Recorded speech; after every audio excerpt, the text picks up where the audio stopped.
Hey, everybody, I'm Jim Powers with NCAA.com. Glad to have you with us as we're leading up to an unbelievable NCAA Division II Elite Eight down in Evansville, Indiana next week. And the Truman State Bulldogs from the GLVC have made it once again. 20 plus years it's been since Truman State has competed in the Elite Eight. And joining us is their head coach, Jeff Horner, and also their outstanding student athlete, Cade McKnight. And first off, Jeff, what a great season for you guys. Two losses on the year, traversing through COVID and all that stuff. I mean, this has been a year like any other. Yeah, it's been definitely a difficult year. A guy with COVID here, a guy with COVID there, guys getting contact traced, not having your whole roster. And our guys have just been, resilient, when they come out and play, getting up on Tuesday mornings and testing every morning at 7:30 a.m., throughout the season. And then obviously, testing with NCAA almost every day last week, like what we talked about. But like we said, if we do what we have to be able to play, and I'm sure our guys, will continue to keep on doing that if we keep getting the chance to play. Absolutely. And Cade, one of the questions that I'm talking to our student athletes about is when everything hit last year, gyms were shut down, workout facilities were shut down. You almost had to go old school and dribble the basketball in the driveway and get the old hoop out, hanging from the garage and all that. And it seemed like a lot of people regained the love of basketball that sometimes gets lost in the shuffle. What was your feeling, during the whole COVID period in the spring and summer and in the fall when we really didn't know what in the world was going to happen? Yeah, just having the kind of the first tournament I've been involved in kind of being taken away. Just kind of a reminder immediately that, this is a privilege to get to play college basketball. And just trying to find ways, to stay in shape throughout the quarantine and stuff. I was like shooting at the park, kind of put together a little weight room in my garage and things like that. But, just trying to stay ready for this season because just kind of hopeful that we were going to get to play. And, it's obviously worked out great. But, I think our team did a great job kind of staying ready and doing what they could. Coach, the GLVC, I'm a part of it. You're a part of it. We can arguably say that it's the best basketball conference in Division Two. To make it through the conference the way you guys did, and then a region that was just unbelievable. I mean, there were so many great teams and talented teams in the regional. Talk a little bit about just the season in general and trying to traverse through just a brutal GLVC schedule and then the regional that you guys were able to win on Tuesday night. Yeah, I think, like what you said, I think our conference is one of the best in the country. You could probably argue that it's maybe the best. And, maybe people don't think that since Bellarmine, left this year. But, obviously Bellarmine has a great, great program. They finished fifth in our league last year, and then they go and win, I can't remember what conference they're in, but they won that league. So it's kind of like, it kind of tells you how good our conference really is, to be honest. And, night in and night out, you're in a battle when you're playing on the road, and just in college basketball in general, it doesn't matter how good your league are, it's hard to win. And I thought our guys did a great job of that. We were missing, Mason Miller when we lost at Maryville too as well. So that's tough, but it's one of those things where, guys wanted to play. And, I know sometimes some teams, maybe if they were missing one or two really good players, I think we played a game without Cade too, this year as well. We played some games without Alex McQuinn, but I think our guys, I didn't feel like if we had one or two guys out that we could take them being able to play a game away from them, just to, have a winning record, I guess you could say. But, I thought our guys really took the mentality of next man up if somebody was out, and they did a great job of navigating through that all year. And, like I said, the GLVC is tough. I mean, when you go on the road, you're playing two games, and then, you're looking at testing, those types of things. And we couldn't have shoot arounds this year. And we take our shoot arounds a little bit like a practice. And so, just a lot of different things. I think we adapted extremely well this year. And that's what I kind of talked to these guys about. You got to be able to adapt and get through things, adjust. And we just did a great job of that. And I think that's really why we're at where we're at. Cade, coach mentioned Alex and a couple of the other guys. you guys have just had a great core group for the last couple years, and the run that Truman State has made over the last couple years has just been outstanding. Talk a little bit about that core group that's not only getting it done on the court, but also in practice in the classroom. And I know you guys are probably very, very good friends off the court as well. Yeah, it's just a great group of guys. Kind of started. Coach Foster was the one who kind of brought those guys in before me. So like Turner, Alex, Mark Rogers, that group, and then I was kind of the last class for him.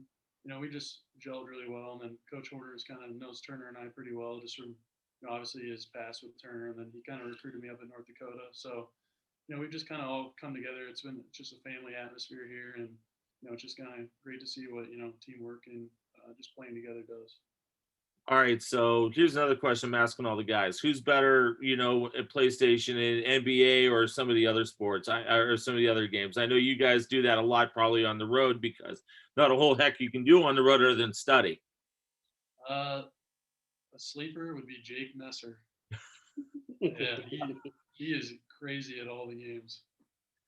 No doubt.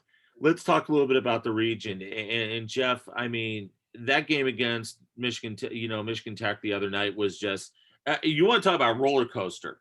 That game had every part of a roller coaster that you can imagine. You guys are up, then they battle back, they go up, then you guys had to battle back, and finally, you got a big shot at the end to finally solidify things. To just talk about the region and talk about the game, against Michigan Tech.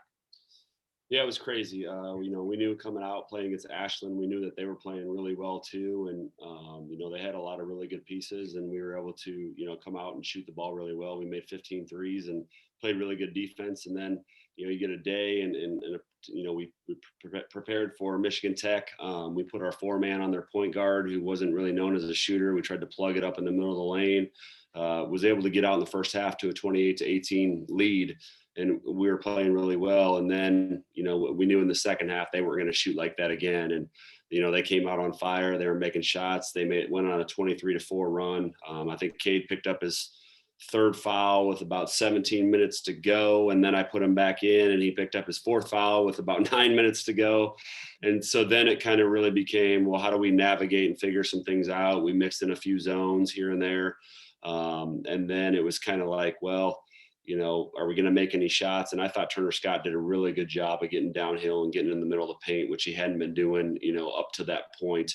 And so, then with about, 4 or 5 minutes left in the game, we put Cade back in, and, he scored 6 straight points down the stretch. And it was a crazy game. Definitely one to, you're awesome to be a part of. You're also feeling really, lucky to be able to come out in the end too, as well. But, like I said, our kids have been resilient all year, and, the last play,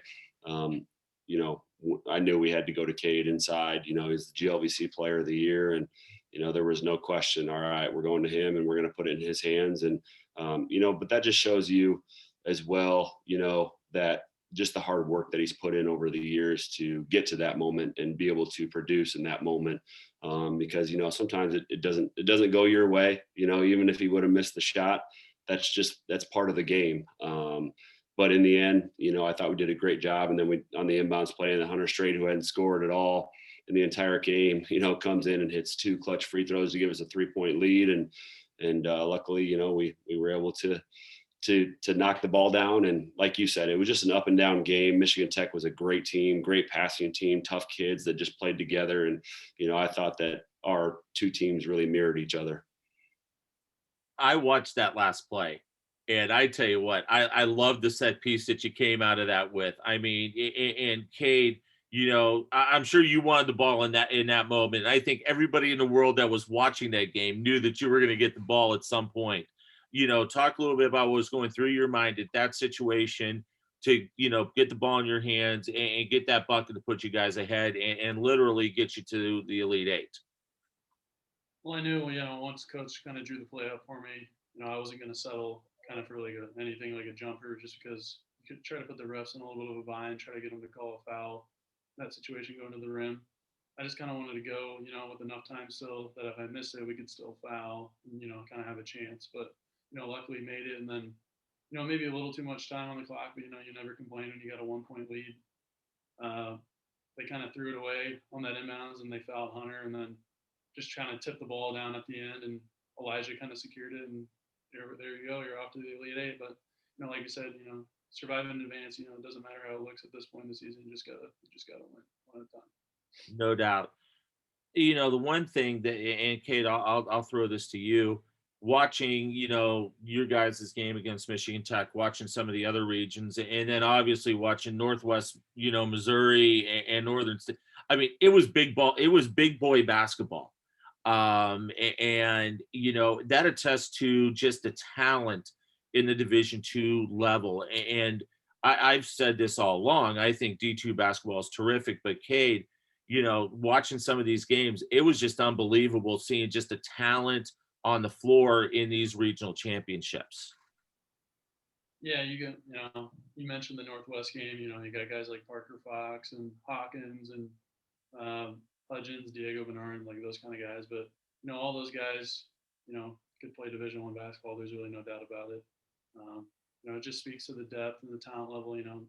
People are saying that this might be the deepest Elite Eight, ever to play in Division II. So, we're just happy to have the chance. That's all you can really ask for. And 3 games left. Try to make the most of each of them.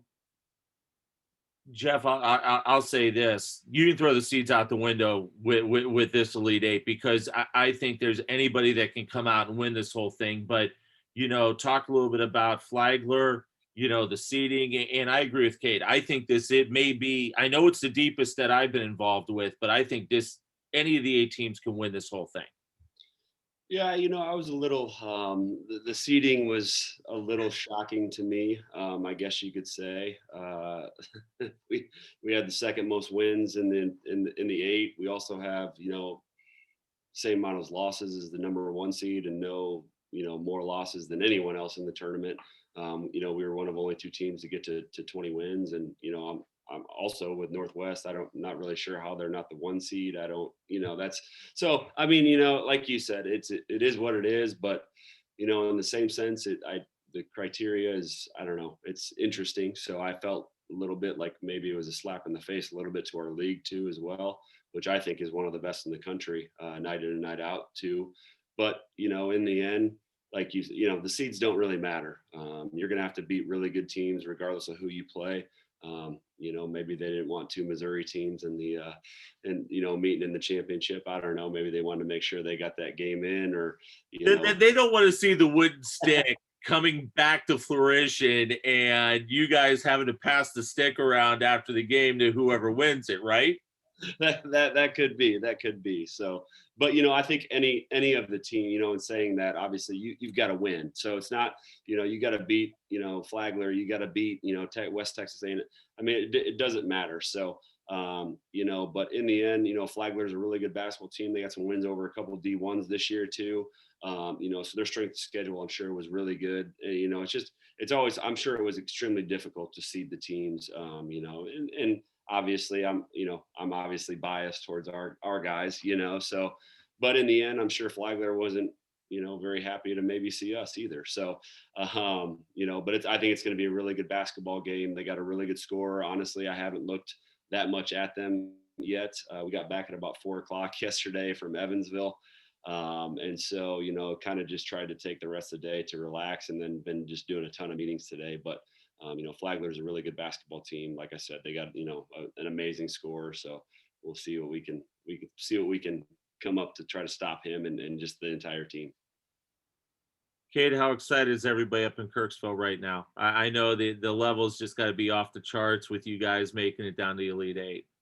Yeah, no, hasn't happened here since, I think, 1999. So over 2 decades. I think we have made 4 out of the last 5 tournaments. We, haven't really won any games. So this is the deepest run in 2 decades. So I think everyone's just really excited, like you said. No doubt about it. Jeff, what's the message for Bulldog Nation? I think our SID, Kevin White, said that there was like 4,000 people watching it, watching our game against Michigan Tech on the GLBC network. And I've made a lot of friends here in the past 3 years. And, you go around town, people say, "Hey, coach, congratulations, great job." And, hopefully some students have, kind of in the classes, that kind of stuff, they see them, hey, that's awesome. And I mean, I know our student athletes really, really stick together here. And, obviously because of the testing, try to stay close to people that are testing, that type of thing. But it's a weird year for that kind of stuff too. But I think people here are just extremely excited, getting emails, texts, all that kind of stuff. But I think, people are just really excited to be back in the Elite Eight, and just, ready for us to try to accomplish our dreams after not, getting a chance to even play a game in this thing last year. And then losing an NBA player, and getting back to this He's doing point. pretty good for himself right now, isn't he? He is. He's doing awesome. So he's been getting some minutes with the Cavs, up. And so Broderick's been doing awesome. And, but, these guys have, I think really put the chip on their shoulder when, people said we couldn't win without him. And we've definitely done that. And, but, in saying that, I'd love to have Broderick on this team too as well. So, but it's just one of those things. I think everyone here at Kirksville and just, Truman State in general, alumni, graduates are just extremely happy. And, it's just awesome to see.